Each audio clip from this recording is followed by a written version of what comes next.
प्रभू सियावर रामचंद्र की जय. आपल्या सर्वांचं आपल्या ओम चैतन्य उपासना केंद्र वावरिरे या यूट्यूब चॅनलमध्ये सहर्ष स्वागत आहे. सरस्वती पूजन. या कुंदेंतु तुषारहार धवला, या शुभ्रवस्त्रावृता, या वीणावर दंडमंडितकरा, या श्वेतपद्मासना, या ब्रह्माच्युशंकर प्रभृतिदेव्ये सदा वंदिता, सा मां पातु सरस्वती भगवती निशेष जाड्यापहा.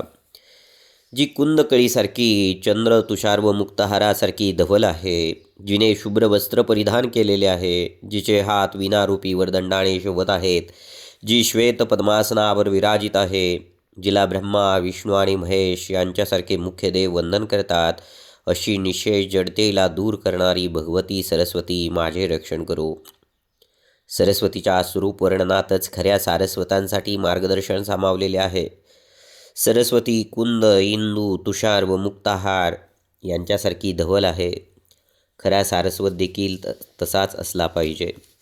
कुंद पुष्प सौरभ पसरविते, चंद्र शीतलता देतो, तुषार बिंदू सृष्टीचे सौंदर्य वाढवितात आणि मुक्ताहार व्यवस्थेचे वैभव प्रकट करतो. खऱ्या सारस्वताचे जीवन सौरभयुक्त असले पाहिजे. पुष्पाचा सुवास जसा सहज पसरतो तसा त्याच्या ज्ञानाचा सुवास वातावरणात चौफेर पसरलेला असतो. चंद्र जसा समग्र विश्वाला शांती प्रदान करतो तसा सरस्वतीचा खरा उपासक अनेक लोकांच्या संतप्त जीवनात शीतलतेचा स्रोत वाहवितो.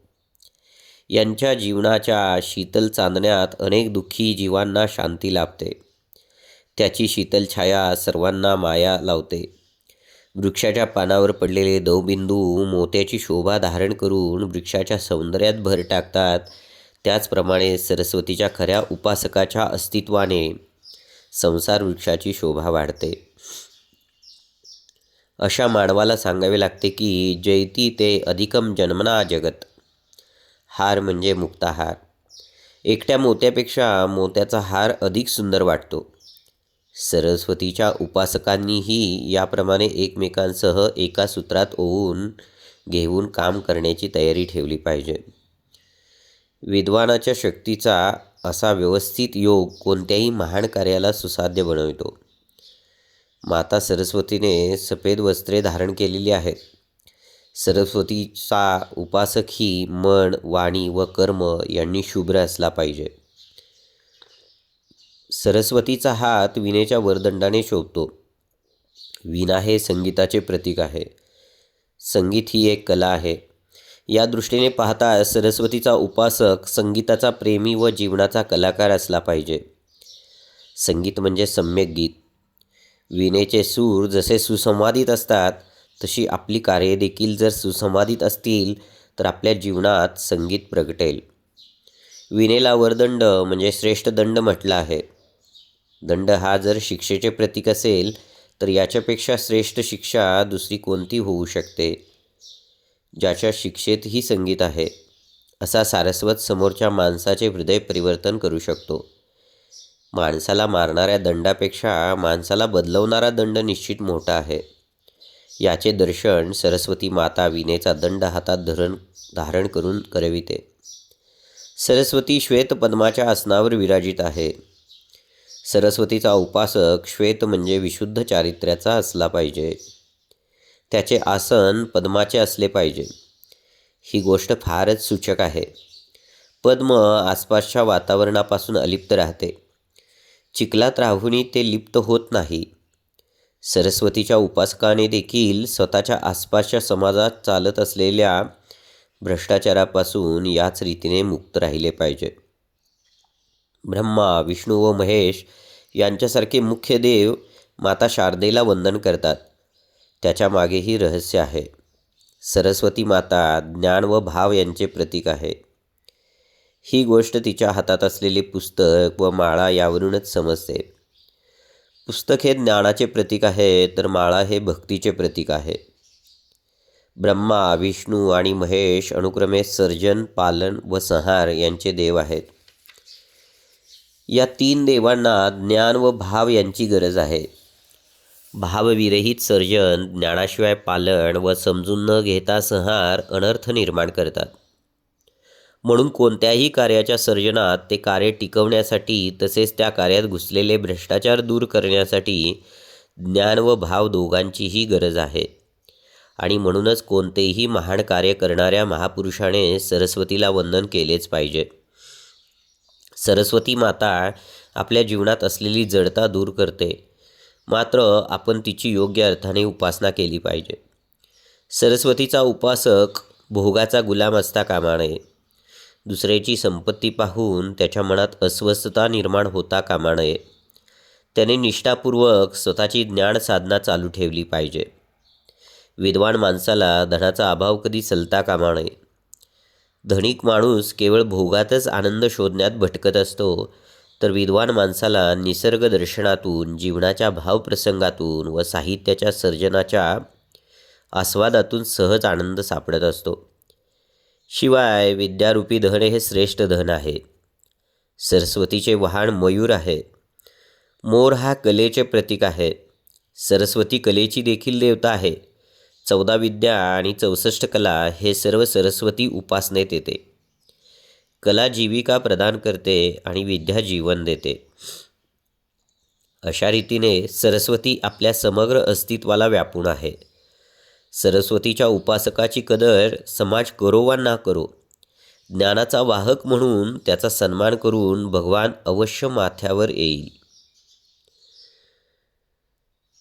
माथ्यावर भगवान स्वतः घेईल. या गोष्टीची प्रचिती भगवान श्रीकृष्णाने मोरपिसाला स्वतःच्या मस्तकावर धारण करून केलेली आहे.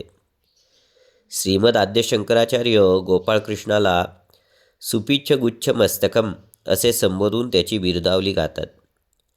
समाजात माझा योग्य सन्मान होत नाही असे ज्या विद्वानाला वाटत असेल, त्याने या संदर्भात मोर व मोरपीस या दोघात झालेला संवाद खालील श्लोकात आहे तो आठवणीत ठेवण्यासारखा आहे.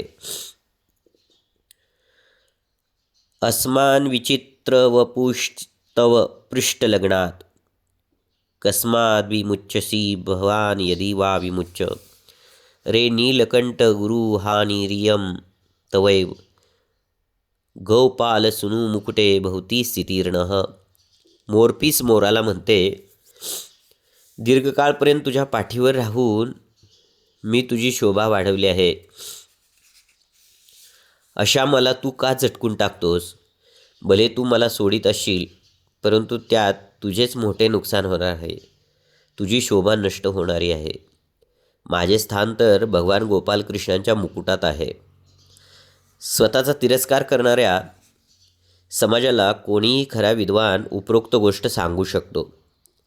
समाज योग्य विद्वानाचा सन्मान करीत नसेल तर त्यात नुकसान समाजाचेच आहे. विद्वानांना तर भगवान स्वतःच्या माथ्यावर घ्यायलाच तयारच आहे. ही गोष्ट लक्षात ठेवून खऱ्या विद्वानाने मोठेपणा मिळवण्यासाठी कधीही कोणाची लाचारी किंवा खुशामत करता कामा नये. लाचार किंवा निस्तेज माणसाला शारदा मंदिरात प्रवेश मिळत नाही. जीवनात तेजस्विता आणण्यासाठी सरस्वतीची उपासना केली पाहिजे. खऱ्या सारस्वताने माता शारदा मंदिराचे पावित्र्य सांभाळले पाहिजे. शारदेच्या मंदिरात कला असली पाहिजे, परंतु कलेच्या सोंगात विलासितता प्रवेशता कामा नये.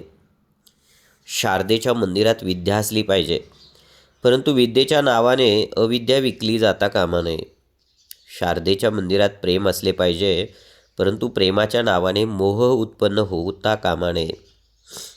शारदेच्या मंदिरात दिव्यता असली पाहिजे, परंतु दीनतेचे अस्तित्व नसले पाहिजे. शारदेच्या मंदिरात तेजस्विता असली पाहिजे, परंतु उन्मत्तता पाहायला मिळता कामा नये. शारदेच्या मंदिरात नम्रता असली पाहिजे, परंतु नम्रतेचा बुरका धारण करून लाचारी घुसता कामा नये. शारदेच्या मंदिरात प्राणांचे प्रस्फुरण असले पाहिजे, परंतु निराशेचे निश्वास निघता कामा नयेत. शारदा नित्य यवना स्तन्यदायिनी मातेसमान आहे.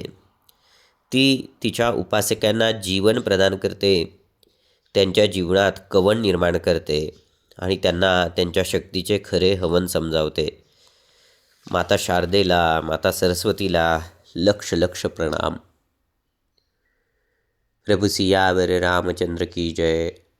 आपणा सर्वांना विनंती आहे, आपण सर्वांनी आपल्या ओम चैतन्य उपासना केंद्र वावरिरे या यूट्यूब चॅनलला सबस्क्राईब करा, लाईक करा, शेअर करा, बेल आयकॉनचे बटन दाबायला विसरू नका.